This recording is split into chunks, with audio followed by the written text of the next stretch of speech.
दोस्तों, देश के दूसरे सबसे बड़े संवैधानिक पद पर बैठे उपराष्ट्रपति जगदीप धनखड़ ने बीच सत्र में इस्तीफा दे दिया। कारण बताया स्वास्थ्य। लेकिन क्या सिर्फ यही वजह है? अब धमाका किया है नागौर के सांसद और आरएलपी के प्रमुख हनुमान बेनीवाल ने। वो कहते हैं कि ये इस्तीफा खुद से नहीं, भारतीय जनता पार्टी ने जबरदस्ती दिलवाया है। अगर खुद दिया होता तो मोदी जी उन्हें समझाते, मनाते, लेकिन यहाँ तो सीधा सीधा प्रेशर में इस्तीफा लिया गया है। बेनीवाल बोले, मैंने एनडीए का विरोधी होते हुए भी क्षेत्रीय और सामाजिक प्रतिनिधित्व के चलते उपराष्ट्रपति चुनाव में धनखड़ जी को वोट दिया, क्योंकि वो राजस्थान से आते हैं, किसान समाज से आते हैं और मेरे अपने समाज से हैं। लेकिन पद पाते ही उनका रवैया ही बदल गया। पिछली बार धनखड़ साहब जब कैंडिडेट बने, मैंने धनखड़ साहब को मदद करी, उनको वोट दिया।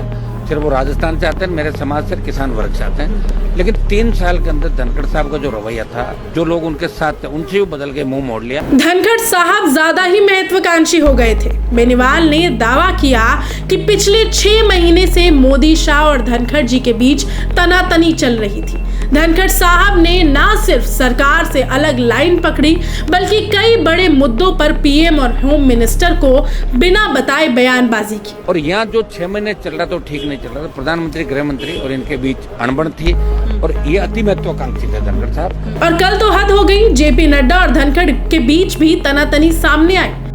अरे गुस्सा मत करो भैया, अरे गुस्सा मत करो। Nothing will go on record. Whatever I'll say, that will go on record. You should know. Beniwal बोले कि देश के किसानों और जवानों में दुख है कि हमारे समाज के एक नेता को ऐसे जबरन हटाया गया।